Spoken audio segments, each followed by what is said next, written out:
many lawyers, Tonton, if you have so many lawyers, go ask them. Is that not human trafficking? Ang galing-galing mo magsabi na ang dami mo kilala. Ask them. Is this not racism? Is this not exploitation?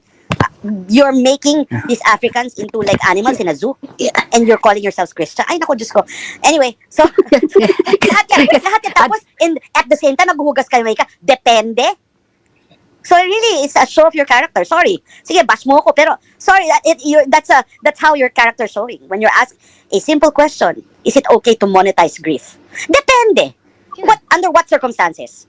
When it's favorable to you and to Roel, di ba? Yeah. Okay lang.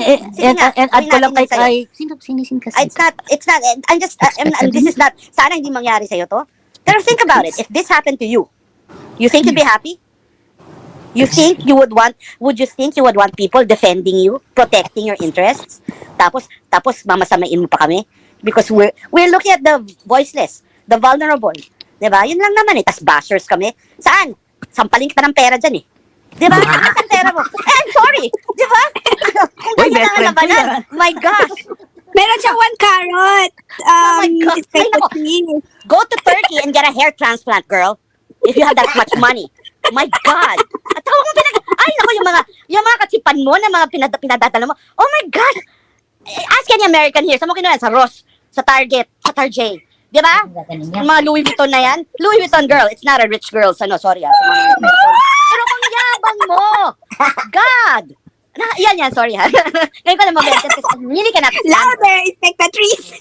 Saka mata pobre. Again, sampaling kita dyan ng pera. Pera lang. Sorry. Yun lang po. Okay, go ahead, Daddy Nar. Yeah. We're about to Dagdag ko lang sa kanya. Kung di ko dagdag ko lang kay expectatrice. Tama yung sinasabi niya, no? Itong malaking problema mo, Mariton. Engage with Roel. You're engaging with Roel, actually na eh. And you keep on defending him. Ito, nagmumukha ka ngayon. Pag nagka-problema kayo, kasama ka sa conspiracy niyan. Kasi, sinasabi mo, alam mo lahat ng nangyayari. Kaya pag nalagay si Roel sa alangan, you're gonna be part of it also. Kasi, kasabwat ka. Because the moment you defend somebody and you proclaim and also she's supporting yung cause ni... Proclaim mo na you know everything, what's going on, in and out. You're gonna be in big trouble then. Lalo na. So, tawag dito, you need to be very careful of what you're gonna say. Lagi yan. Nakita mo na nga si Suntay ngayon, nalalagay na sa alanganin. Sinabi lang niya kay Ann Curtis anong tawag na? Nag-init siya at whatever isang word. Ganun din yun. So, sa kay Roel, you're not that big person yet. And wag mo ilagay sa isip mo na you're very famous at pinag-aaksihan ka namin ng panahon. Kung sabi ko nga lang lagi dito kay Nisa, dito sa program ni Nisa, kung ikaw lang pag-uusapan namin at ikaw lang ang reason bakit, I will not give a damn minute, seconds of my life with you. Because the reason why we're here, it's because of those African people na inilagay mo sa hindi magandang sitwasyon. And I want na i-tolerate yon. Yung tinapakan mo ang dangal and everything. Those are the people that I hate most. Are those people na nagiging ganid ka sa pera kahit tapakan mo ang moral ng kapwa mo. And kung mababasa mo lang, read my lips, I really hate what you're doing. Kaya minsan nanggigigil ako pag naka-open na tong sinanisa sa online nila. I want to speak as much as I can. Durugin ko dibdib mo sa pananalita ko, diribin ko puso mo.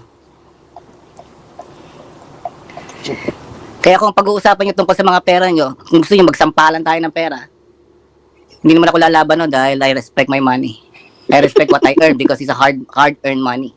I didn't kaya hindi ko pansasampal yon. I treasure those things. Yeah, literal. Di ba? Yeah, yun lang. Spectatrice lang ang talagang nirerespeto niya yung money niya by magsampal. Actually, hindi niya pa. Alam mo, sa kanya kasi diba, wash mo ang face mo, napaka-oily. Sa payan, magpa-face. Alam mo, mura lang sa Korea. Di ba? Ang dami mong pera, mare. Can you just please, at saka you know what, when you appear on YouTube for all the world to see, kailangan naman medyo maganda ka, di ba? So, go to Korea, magpa-skin treatment ka doon, di ba? After pumunta sa Turkey at magpa-hair transplant, sama mo na rin si amigo, at yun, para may glass skin siya. Di ba? Oh. Ang napakamata pobre talaga. Can you believe it? My gosh, yun ang kanyang karot. Ayun naman. Nakita niyo ba yun, yung video na siya yung nag-dominate ng conversation, tapos matutulog na si Roel sa sobrang bored niya. Natutulog na yung tao, pero hindi siya maka-off kasi sponsor, dollars, kaching-kaching, award.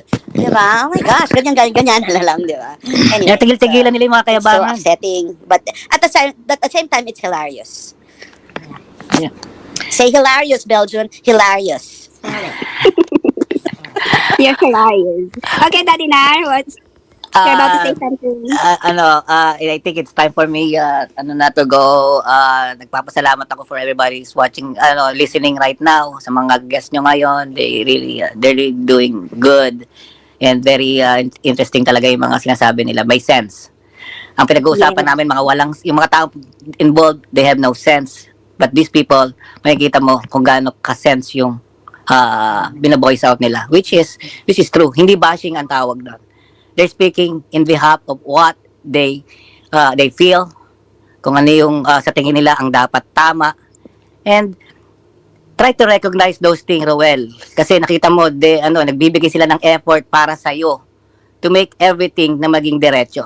Pero sa tingin namin, this is not gonna work for you kasi kung may glass skin, bakal na asero na yung pagmumukha mo sa kakapalan ng mukha mo. So, baguhin mo kung may pag-asa pa. Kung kailangan tunawin yan para maging liquefy ang mukha mo, para maintindihan mo ano ba ang tama sa mali, do it while there's still chance. Tandaan mo, life is too short, Roel. Pwedeng mamaya, pwedeng bukas, pwedeng sa makalawa, mawala tayo sa mundo. Nakita mo, hindi ikaw ang sinabi ko, everybody. Pero you need to repent.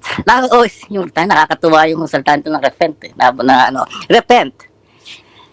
Pagsisihan mo yung mga kasalanan mo. Alam mo, sa sarili mo, wag mong kang gagamit na... Resent. Wag kang gagamit lagi na nagpapasalamat ako sa Panginoon. Thank you, God. Thank you, Lord. You're putting the name of God in vain. Huwag mong gagamitin niya kung alam sa totoo lahat, in-script mo. Alam mo yung script, the truth and the script is different. Pag scripted ang ginagawa mo, that's a different. Huwag ka magdadasal sa harapan ng camera because alam mo sa sarili mo, hindi totoo yung pinagsasabi mo. At hindi totoong nagdadasal ka. I doubt it kung nagdadasal ka. I don't know kung sino ba talaga sinasamba mo. Pero you need to be very careful, sinasabi ko sa iyo. Hindi